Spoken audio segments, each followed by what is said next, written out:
Hello everyone, welcome back to my stitches. आज के इस वीडियो में हम डिज़ाइनर ब्लाउज़ बनाएंगे और जिसके लिए मैंने ये फैब्रिक लिया है। 1 मीटर का ये मैंने मेन फैब्रिक लिया है और 1 ही मीटर का मैंने इसमें लाइनिंग फैब्रिक ले लिया है। तो चलिए इस ब्लाउज़ की हम डायरेक्ट फैब्रिक पर कटिंग स्टार्ट कर लेते हैं। तो ये सबसे पहले हम बैक पार्ट की कटिंग करेंगे और वो हम लाइनिंग फैब्रिक पर इसकी कटिंग पहले करेंगे। तो लाइनिंग फैब्रिक को हम सीधा करके और बैक में हम हुक और आई की जो पट्टी रखेंगे, तो उसके लिए हम जो ये ओपन वाला साइड है उसको हम अपनी साइड में रख लेते हैं। तो ये लाइनिंग फैब्रिक को मैंने डबल फोल्ड करके और अपनी तरफ रख लिया है, खुला पार्ट मैंने अपनी तरफ रखा है। सबसे पहले हम इस पे 1/2 इंच की इस साइड में लाइन वो लगाएंगे मार्किंग, क्योंकि हम बैक में ही हुक और आई की पट्टी रखने वाले हैं। तो उसी के लिए हम यहाँ पर 1/2 इंच का मार्किंग करते हुए और हुक आई की पट्टी के लिए यहाँ पर मार्किंग कर देंगे। अब नीचे से भी 1/2 इंच का फैब्रिक यहाँ पर हम एक्स्ट्रा रख लेंगे। तो ये मैंने नीचे से और साइड में 1/2 इंच का मार्जिन रखते हुए मार्किंग कर ली है। अब यहाँ पर हम लेंथ के लिए मार्किंग करेंगे। तो ब्लाउज़ की जो टोटल लेंथ है वो हम उसमें ये नीचे से हम फोल्डिंग के लिए रखेंगे। तो यहाँ पर 1.5 इंच का फैब्रिक हम फोल्डिंग के लिए रख लेते हैं और बाकी हम यहाँ पर जो हमारी एग्जैक्ट मार्किंग है वो मार्किंग का हम यहाँ पर निशान लगा लेते हैं। तो 14 इंच हमारा टोटल ब्लाउज़ की जो लेंथ है वो 14 इंच है। तो 14 के अकॉर्डिंग मैंने यहाँ पर 14 इंच पर मार्किंग कर ली है। 1.5 इंच मैंने एक्स्ट्रा सिलाई मार्जिन और फोल्डिंग के लिए ले लिया है। तो ये मार्किंग मैंने कर ली है। तो ये टोटल मार्किंग हमारी 15.5 इंच पर हो गई है। तो 15.5 इंच पर ये मार्किंग करके हम यहाँ इस लाइन को स्ट्रेट कर लेंगे।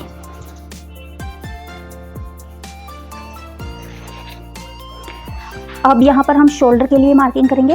तो 5 इंच पर हम शोल्डर के लिए मार्किंग करेंगे। तो जो ये 1/2 इंच हमने मार्जिन के लिए छोड़ दिया है, इस वाले मार्जिन को छोड़ते हुए 5 इंच पर हम शोल्डर के लिए मार्किंग कर लेंगे।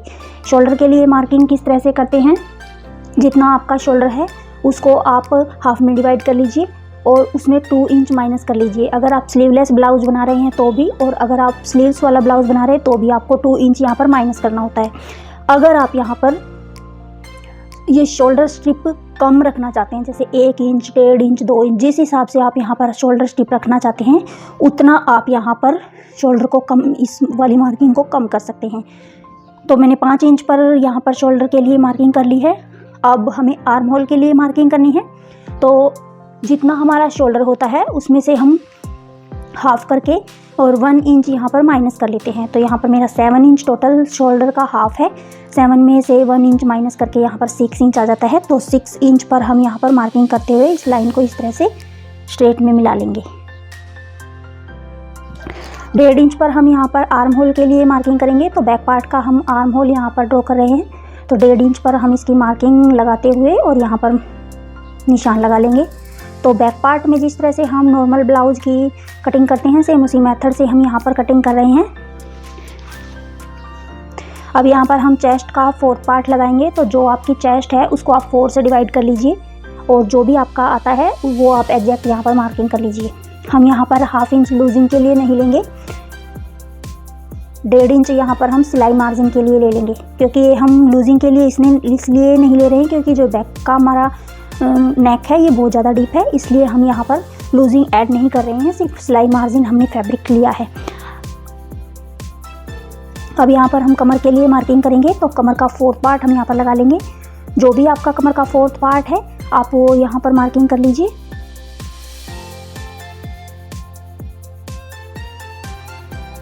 एक इंच यहाँ पर टक्स के लिए ऐड कर लीजिए और 1.5 इंच यहाँ पर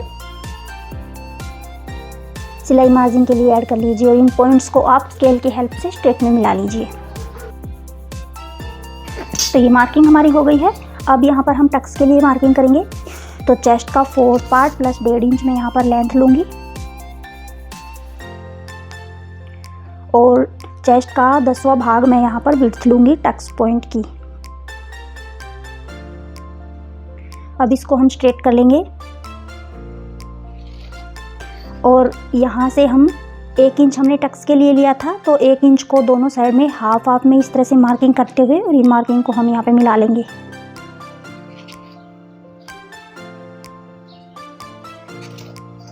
तो ये टक्स के लिए भी हमारी मार्किंग हो गई है। अब यहाँ से हमें 1 इंच ऊपर की साइड में मार्किंग करनी है इस तरह से, और इस लाइन को हम यहाँ पर स्ट्रेट कर लेंगे, यहाँ पर मिला लेंगे इस तरह से। तो ये वाली मार्किंग हमारी हो गई है।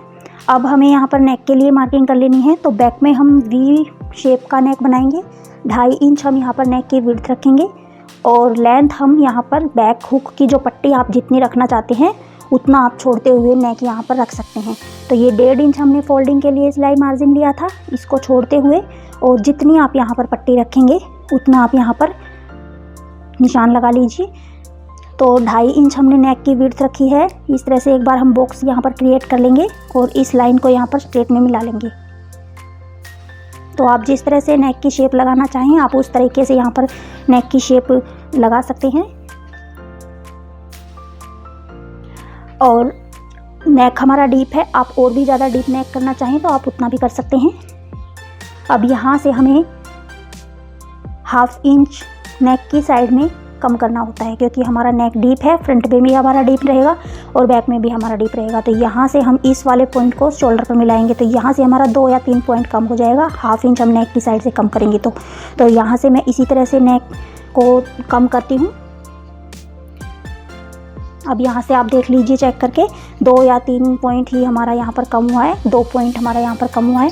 तो इस तरह से मैं नेक की यहाँ पर शोल्डर डाउन की प्रॉब्लम को सोल्व करती हूँ। तो ये बैक पार्ट की हमारी मार्किंग हो गई है। अब सेम इसी मार्किंग के ऊपर हम बैक पार्ट की कटिंग कर लेंगे। तो ये बैक पार्ट को मैंने कट कर लिया है, और अब सेम इसी पैटर्न को रखते हुए हम यहाँ पर फ्रंट पार्ट के लिए कॉपी कर लेंगे इन मार्किंग को एक बार। तो ये 1/2 इंच का जो हमने हुक आई की पट्टी के लिए एक्स्ट्रा मार्जिन लिया था उसको हमने बाहर की साइड में निकाल दिया है। ये हमें फ्रंट पार्ट में ऐड नहीं करना है।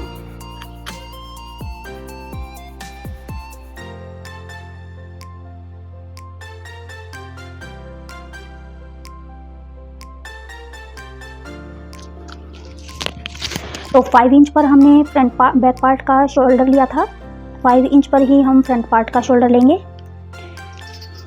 आर्म होल हमने 6 इंच लिया था, तो 6 इंच पर आर्म होल के लिए मार्किंग करेंगे।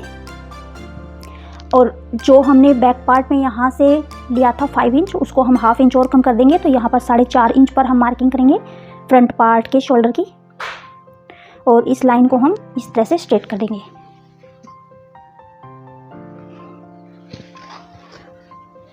और ये वाला आर्म होल वाला पॉइंट भी हम ऊपर शोल्डर से मिला लेंगे इस तरह से। 1/2 इंच हमने नेक की साइड में कम किया था बैक पार्ट में, क्योंकि हमारा नेक जो है वो डीप है, तो इसलिए हम नेक की साइड से कम करेंगे। अगर हमारा नेक नॉर्मल होता है तो हमें शोल्डर की साइड से कम करना होता है। तो ये मैंने मार्किंग कर दी है। अब हम यहाँ पर आर्म होल की गोलाई लगाएंगे। तो 1 इंच पर हम फ्रंट पार्ट का आर्म होल की गोलाई लगाते हैं। तो ये आर्म होल की गोलाई हमने लगा ली है। अब यहाँ पर चेस्ट के लिए हम मार्किंग करेंगे। तो फ्रंट पार्ट में भी हमारा जो नेक है वो डीप है, तो इसलिए हम यहाँ पर जो हमारा एग्जैक्ट चेस्ट का 4th पार्ट है वो हम यहाँ पर मार्किंग करेंगे। और 1.5 से 2 इंच हम यहाँ पर सिलाई मार्जिन ऐड करेंगे। आपने जितना बैक में लिया था सिलाई मार्जिन उतना ही आप यहाँ पर भी ऐड कर लीजिए। और 1 इंच हम यहाँ पर एक्स्ट्रा लेंगे, जो हम यहाँ पर टक्स लगाएंगे उसको जॉइंट करेंगे। तो उसके लिए 1 इंच फैब्रिक हमें एक्स्ट्रा की ज़रूरत पड़ेगी, क्योंकि हमने यहाँ पर पेपर पैटर्न नहीं बनाया है, डायरेक्ट हम फैब्रिक पर कटिंग कर रहे हैं। तो 1 इंच और एक्स्ट्रा हम ले लेंगे।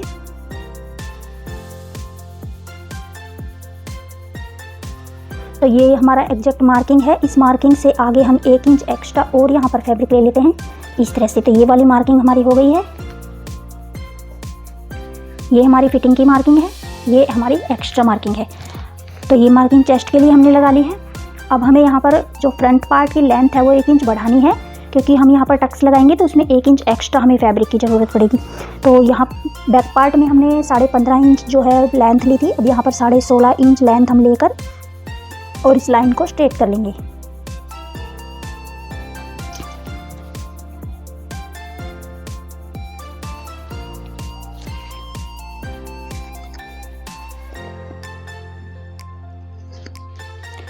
तो ये वाली मार्किंग लेंथ के लिए हो गई है। अब यहाँ पर हम टक्स पॉइंट के लिए मार्किंग करेंगे। तो जो हमारा चेस्ट का 4th पार्ट है उसमें हम 1.5 इंच प्लस करके यहाँ पर टक्स की लेंथ निकालेंगे इस तरह से। और विड्थ हम यहाँ पर जो हमारा चेस्ट का 10वां भाग है वो हम यहाँ पर विड्थ निकालेंगे। तो इसी तरह से मैं मार्किंग करती हूँ, सेम इसी मेथड से आप यहाँ पर मार्किंग कर लीजिए। अब यहाँ पर हम नीचे भी वही मार्किंग करेंगे।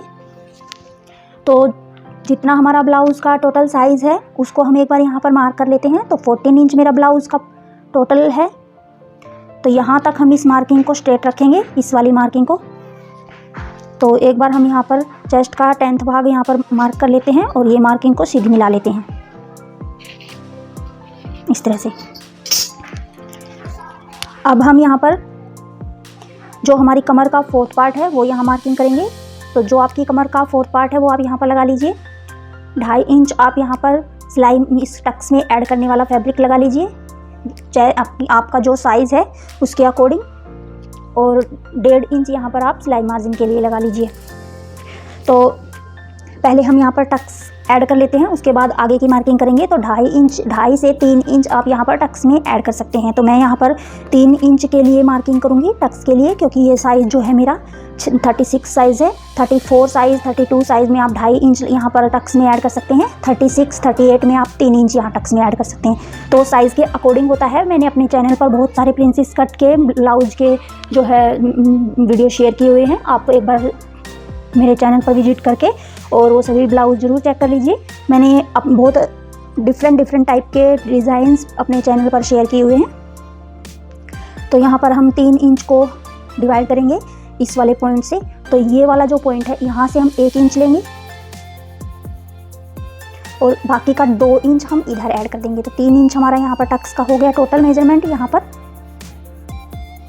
अब यहाँ पर जो ये हमने 4th पार्ट, ये अपनी ब्लाउज का टोटल जो लेंथ का मेजरमेंट लगाया था, वहाँ तक हम यहाँ पर इस लाइन को स्ट्रेट रखेंगे इस तरह से। और यहाँ से आगे हम प्रिंसेस कट की शेप ड्रॉ करेंगे। तो उससे पहले हम यहाँ पर जो हमारा 1 इंच हम बढ़ाते हैं यहाँ पर टक्स के लिए, वो हम फैब्रिक यहाँ बढ़ा लेंगे, क्योंकि यहाँ पर हमारा जो साइज़ है वो ब्लाउज़ का ज़्यादा हैवी है। तो उसके अकॉर्डिंग ये 1 इंच हम यहाँ पर बढ़ाएंगे और इस पार्ट को हम हाफ में डिवाइड कर देंगे इस तरह से। तो यहाँ पर जो पार्ट होता है हमारा, हमने यहाँ पर दोनों साइड का जो पैटर्न है वो यहाँ पर जॉइंट करना होता है। तो ये वाली लाइन मैंने इसलिए ड्रॉ की है लंबी। अब यहाँ से हम प्रिंसेस कट की शेप ड्रॉ करेंगे।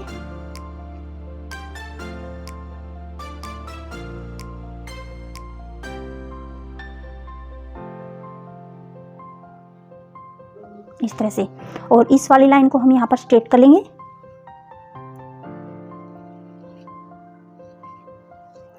तो ये वाली मार्किंग हमारी हो गई है। अब जो हम प्रिंसेस कट में शोल्डर के साइड में वो मार्किंग करके यहाँ से मिलाते हैं, वो वाली मार्किंग को हम स्किप कर रहे हैं। इस वाली मार्किंग को हम नेक की साइड से मिलाएंगे। तो जो डिज़ाइनर ब्लाउज हम यहाँ पर शेयर कर रहे हैं, सेम वही डिज़ाइन का पैटर्न हम यहाँ पर शेयर करेंगे। तो ये नीचे की मार्किंग हमारी हो गई है। एक बार हम कमर की जो मार्किंग है वो कर लेते हैं। तो कमर यहाँ से लेकर यहाँ तक जो हमारा ये यहाँ पर मार्जिन बचा है उसको हम मेज़र कर लेंगे।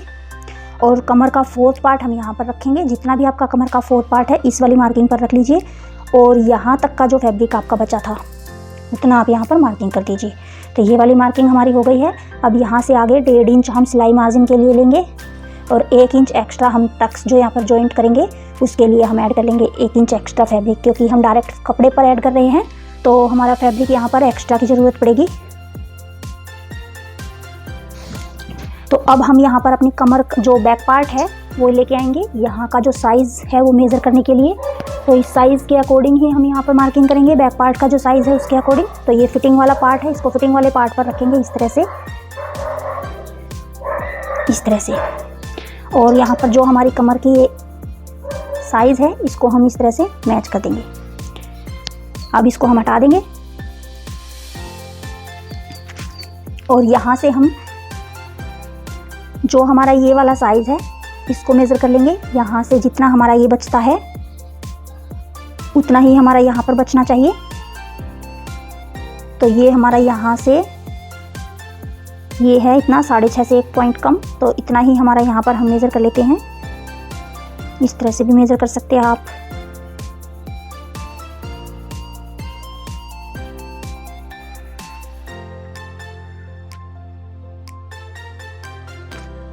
इस तरह से। तो इस वाले पॉइंट को अब हमें यहाँ पर मिला लेना है।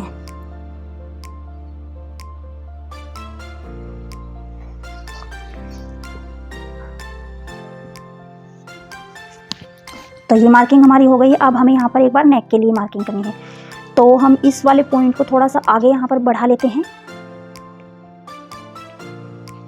इस तरह से। और जो हमारा यहाँ पर चेस्ट की विड्थ है वो हम यहाँ पर मार्क कर लेंगे इस पॉइंट से।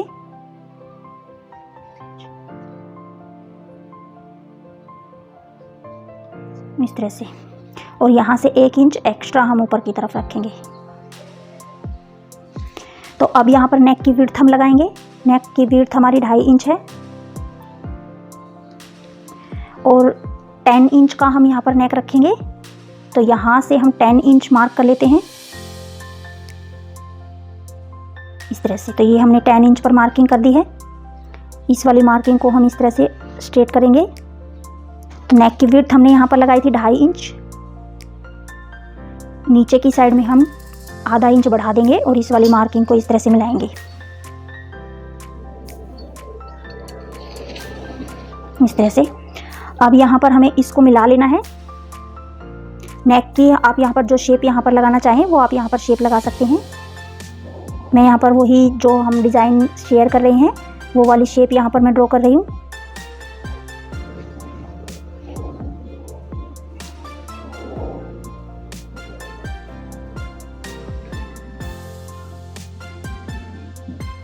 इस तरह से। तो ये नेक की शेप हमारी हो गई है। अब हमें जो हमारा साइज़ यहाँ पर शोल्डर स्ट्रिप का बचा है वही साइज़ हमें ऊपर रखना है इस तरह से। तो वही हमारा एग्जैक्ट साइज़ यहाँ पर बचा है, जो हमारा स्ट्रिप का यहाँ पर साइज़ है सेम वही साइज़ हमारा है। अब हमें इस वाले पॉइंट को यहाँ पर मैच कर लेना है। तो इस तरह से हम इसको राउंड राउंड करते हुए और यहाँ पर मैच कर लेंगे। इतना हम इस साइड में टक्स में कट करते हैं फैब्रिक को, इतना हमें थोड़ा सा यहाँ पर 0.25 इंच कम कर देना है इस तरह से, और इसको हमें यहाँ पर इस तरह से मैच कर लेना है।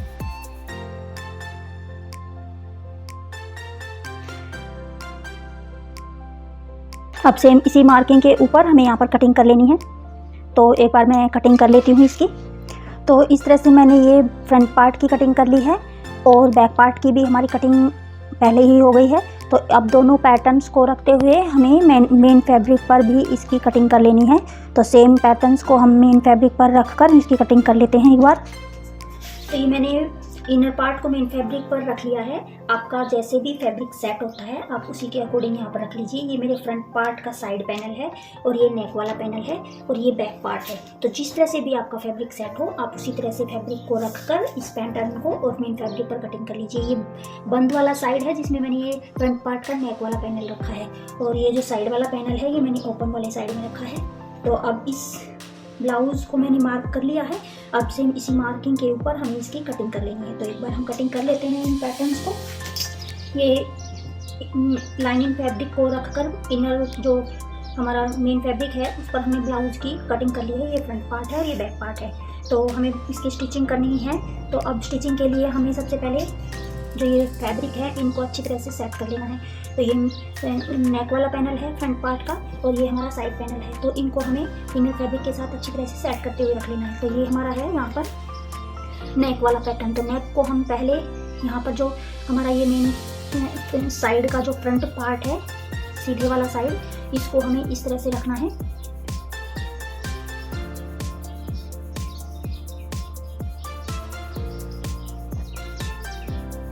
इस तरह से रखना है और इसको सिर्फ नेक की साइड से हमें यहाँ से अच्छी तरह से इस तरह से स्टिच कर लेना है, हाफ इंच का फैब्रिक छोड़ते हुए। और फिर इसको स्टिच करने के बाद हमें इसको पलट लेना है। तो ये हमारा नेक है, दोबारा हमें यहाँ पर बनाने की ज़रूरत नहीं पड़ेगी। एक्स्ट्रा जो फैब्रिक हम लेते हैं उससे हम इसी को यहाँ पर स्टिच करके और इसको पलट लेंगे। तो ये हमारी फिनिशिंग के साथ नेक इधर से कंप्लीट हो जाएगा। सेम उसी मेथड से हमें इधर भी वही करना है। तो ये वाला हमारा नेक पैनल है और ये साइड पैनल है, इनको भी हमें अच्छी तरह से सेट करते हुए रख लेना है।